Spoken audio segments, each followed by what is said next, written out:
Bahrain లో 3 బాటలు red label వచ్చేసి 5,000 మాత్రమేనా.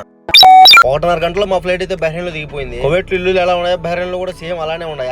గల్ఫ్ ఎయిర్వేస్ వచ్చేసి బహ్రెయిన్ కంట్రీ ఇది. ఫ్లైట్లు గానీ వీళ్ళ సర్వీస్ గానీ సూపర్ గా ఉంది. కొన్ని ఫ్లైట్స్ అయితే మరీ దారుణంగా ఉంటాయి. నేనైతే చాలా ఎక్స్పీరియన్స్ చేసిన. వాష్రూమ్ కూడా చాలా యూనిక్ గా చాలా అప్డేటెడ్ గా అయితే ఉన్నాయి. ఇక్కడ చాలా నీట్ గా చాలా క్లీన్ గా అయితే పెట్టుకున్నారు అంతా. మా ఊరికి చిన్నపిల్లల బ్యాగ్ ఒకటి అయితే తగిలించిన. మనం ఫ్లైట్ దిగుతానే కుడిపక్క అయితే వెళ్ళాలి. కుడిపక్క వెళ్ళిన తర్వాత ఇలా లాస్ట్ లో పైకి వెళ్ళినామంటే లెఫ్ట్ సైడ్ లో ఉండేది మన ఇమిగ్రేషన్. బహ్రెయిన్ ఎయిర్పోర్ట్ లో చూసానికి అయితే చాలా కొత్తగా ఉంది. మన తెలుగు వాళ్ళు ఎవరైనా తెలుసుంటే కామెంట్ చేయండి మామ, మర్చిపోవద్దు. కరెక్ట్ గా దీని పక్కనే మన డ్యూటీ ఫ్రీ అయితే ఉంటుంది.